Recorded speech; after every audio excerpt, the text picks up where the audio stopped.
Salut à tous, c'est Baptiste, bienvenue dans cette nouvelle vidéo. Aujourd'hui, j'aimerais vous expliquer comment quitter votre emploi rapidement. Peut-être que vous n'avez plus envie de mettre un réveil chaque matin pour faire un travail qui ne vous épanouit pas forcément. Et je peux vous assurer qu'il y a de nombreuses possibilités qui font que vous allez pouvoir vous créer des revenus passifs pour pouvoir en quelque sorte vous libérer et faire ce qui vous plaît le plus. Peut-être que vous voulez passer plus de temps avec votre famille, peut-être que vous aimez les voitures de sport, peut-être que vous aimez voyager, peut-être que vous êtes plus dans le caritatif, à vouloir tout simplement aider dans des associations. Et tout cela est possible. Chacun a son pourquoi, ça vous regarde, c'est votre vie en quelque sorte, mais l'étape, en quelque sorte, les étapes à mettre en place les unes après les autres pour atteindre cette indépendance financière, ce sont les mêmes pour tout le monde. Donc l'indépendance financière, qu'est-ce que c'est? C'est tout simplement le fait d'avoir assez de revenus qui vont tomber en automatique ou quasi automatique pour pouvoir se libérer et ne plus être obligé de se lever chaque matin pour faire un travail qui ne vous épanouit pas forcément, tout simplement. Vous allez devoir développer un maximum d'actifs et réduire un maximum vos passifs. Les actifs, c'est quoi? C'est tout simplement quelque chose qui vous rapporte de l'argent. Typiquement, un bien immobilier qui va vous rapporter des loyers, des actions en bourse qui vont vous rapporter des dividendes. Et l'objectif, c'est de diminuer un maximum ces passifs. Les passifs, c'est ce qui vous coûte de l'argent et qui ne vous en rapporte pas. Un abonnement téléphonique, une voiture, et il faut les diminuer un maximum et augmenter un maximum vos revenus, vos actifs. L'objectif est de mettre des actions en place une seule fois qui vont vous rapporter sur le long terme. Et c'est ça qui fait que vous allez pouvoir vous libérer du temps et kiffer la vie en quelque sorte. J'aime bien le dire. Mais il ne faut pas non plus chercher à économiser 10, 20 euros puisque vous allez être dans la frustration. Je sais qu'il y a beaucoup de personnes qui vont chercher à économiser 2, 3 euros sur un abonnement téléphonique, à négocier des fruits au marché. Et l'objectif, c'est plus de se développer un maximum de revenus puisque vous n'aurez pas de limite que d'essayer de grappiller 2, 3 euros. La première des choses à faire, et c'est une étape fondamentale, c'est de vous payer en premier, tout simplement. La majorité des gens reçoivent un salaire, mais ne se payent pas.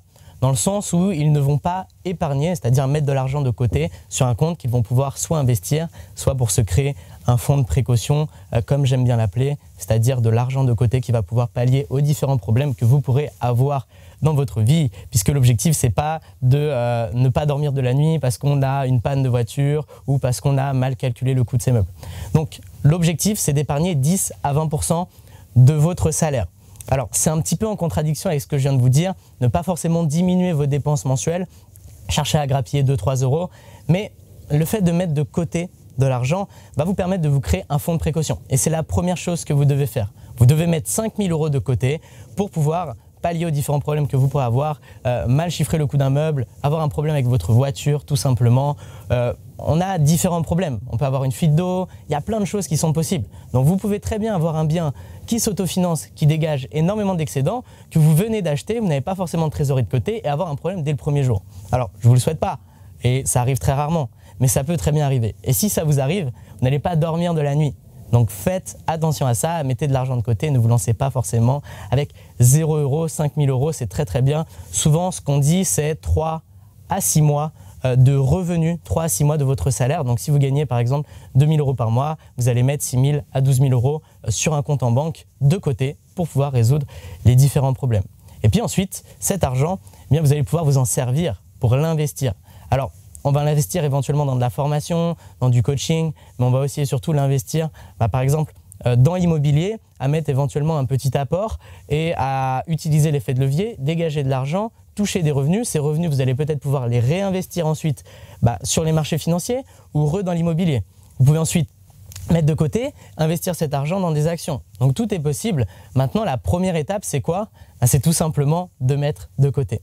À mon sens, le meilleur pilier pour atteindre l'indépendance financière, c'est tout simplement l'immobilier. Le gros avantage avec l'immobilier, et contrairement à la majorité des autres business que vous allez pouvoir avoir, qui existent tout simplement, c'est que vous allez pouvoir connaître l'argent que vous allez gagner chaque mois avant d'investir tout simplement. Vous allez calculer le crédit, le coût du crédit en ayant par exemple, en allant sur meilleurtaux.com, en mettant tout simplement le montant de votre prêt qui est par exemple de 100 000 euros. 100 000 euros sur 25 ans, sur 20 ans, ça va vous faire à peu près 520 euros par mois.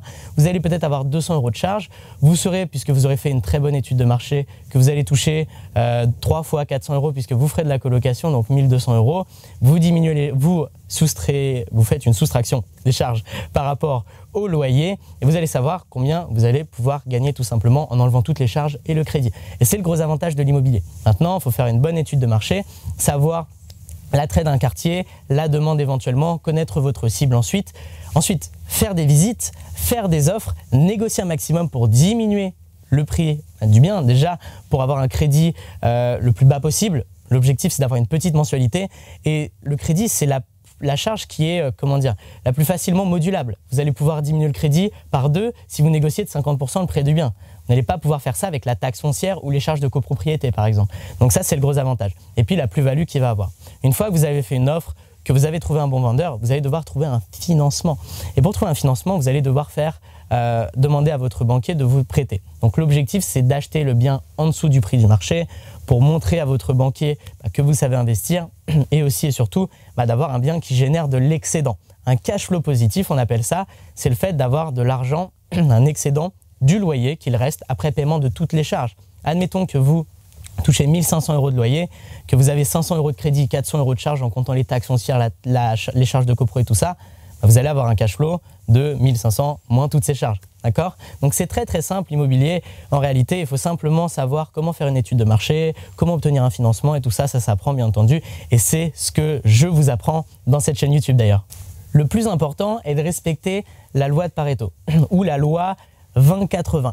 C'est tout simplement le fait de se concentrer sur les 20% des actions qui vous rapportent 80% de vos résultats.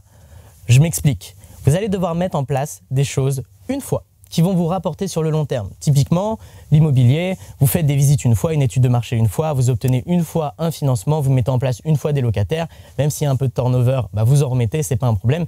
Mais tout ça, vous le faites en amont. Et ensuite, vous allez toucher des loyers, et cela pendant des années, si ce n'est des dizaines d'années, et toucher de l'argent. Donc vous avez mis en place des actions une fois qui vont vous rapporter sur le long terme. Contrairement au salariat, où si vous ne vous présentez pas à votre travail, vous n'avez pas d'argent puisque vous êtes rémunéré à l'heure. Vous vendez votre temps contre de l'argent. Et le gros objectif de l'indépendance financière, c'est tout simplement de décorréler le temps avec l'argent que vous allez gagner tout simplement. Donc vous pouvez très bien gagner par exemple 500 euros de l'heure puisque vous avez mis en place des actions une fois qui vont vous coûter peut-être 10 heures pour l'achat d'un bien immobilier, admettons peut-être 20 heures, et vous allez toucher tant de loyers sur plusieurs années, sur plusieurs dizaines d'années, et ça va vous faire tant de taux horaires, ce qui est beaucoup plus élevé qu'un salarié classique. Donc, concentrez-vous sur votre apprentissage et développez de nouveaux actifs. Formez-vous à fond, c'est le plus important. Alors, en combien de temps on peut atteindre l'indépendance financière? C'est une grande question, on dit beaucoup de choses sur Internet et je vais vous donner mon avis honnête. En toute honnêteté, ça dépend de votre pourquoi, ça dépend de votre détermination, ça dépend de votre situation actuelle. Certains d'entre vous qui regarderont cette vidéo auront très très faim puisqu'ils viennent peut-être de loin, peut-être qu'ils ont des objectifs, ils se visualisent et c'est ce que je vous invite à faire, vous visualisez dans votre réussite et ils vont passer à l'action rapidement. D'autres se plaisent dans leur situation actuelle, disent qu'ils veulent avoir une meilleure qualité de vie mais ne feront jamais rien. En toute honnêteté, je suis passé à l'action très rapidement puisque j'avais envie de gagner de l'argent, j'avais envie d'avoir mon indépendance, j'avais surtout envie de quitter l'école, j'avais aussi et surtout envie de pouvoir me payer ce dont j'ai envie, ne pas avoir de frustration par rapport à cela. Et l'argent n'est qu'un moyen, l'argent n'est pas une finalité. L'objectif, c'est d'avoir assez d'argent pour pouvoir vivre la vie que vous avez envie. Donc, la première des choses à faire, c'est de calculer votre indépendance financière. À combien d'euros par mois estimez-vous être indépendant financièrement? Pour certains, ce sera peut-être 5 000 euros, ce sera peut-être 10 000, et pour d'autres, ce sera peut-être 1 500, 2 000. Donc, qu'est-ce qu'il vous faut comme argent en premier lieu pour vous considérer comme indépendant financièrement et quitter votre travail? Ensuite, pour vous, quelle est la liberté financière absolue? C'est-à-dire les revenus qui vont vous permettre d'avoir le style de vie dont vous rêvez. Pour être complètement transparent avec vous, je me considérais indépendant financièrement à partir de 2 000 euros par mois et je me considérerais indépendant financièrement absolu, la liberté financière absolue que j'aurais atteinte à partir de 100 000 euros par mois. Ça va me permettre d'avoir le style de vie dont j'ai envie et de n'avoir aucune frustration, si je n'ai pas de frustration actuellement, mais n'avoir aucune limite en quelque sorte et pouvoir me payer tout ce dont j'ai envie et tout ce qui me ferait plaisir tout simplement. Et je vous invite à avoir la même chose. Donc je vous remercie d'avoir été attentif jusqu'à la fin de la vidéo. Si ce n'est pas déjà fait, n'hésitez pas à vous abonner à ma chaîne YouTube pour ne rater aucune de mes futures vidéos. Et aussi et surtout, j'ai créé 1 heure de formation et un e-book offert qui vont vous expliquer tous les principes fondamentaux de l'investissement immobilier. Et pour investir de manière rentable, maîtriser votre fiscalité, optimiser votre rentabilité, trouver des locataires de qualité, tout ça c'est dans la description. Vous aurez juste à mettre votre email. N'hésitez pas à mettre un like si la vidéo vous a aidé. Je vous dis à très vite dans une prochaine vidéo. Ciao, ciao!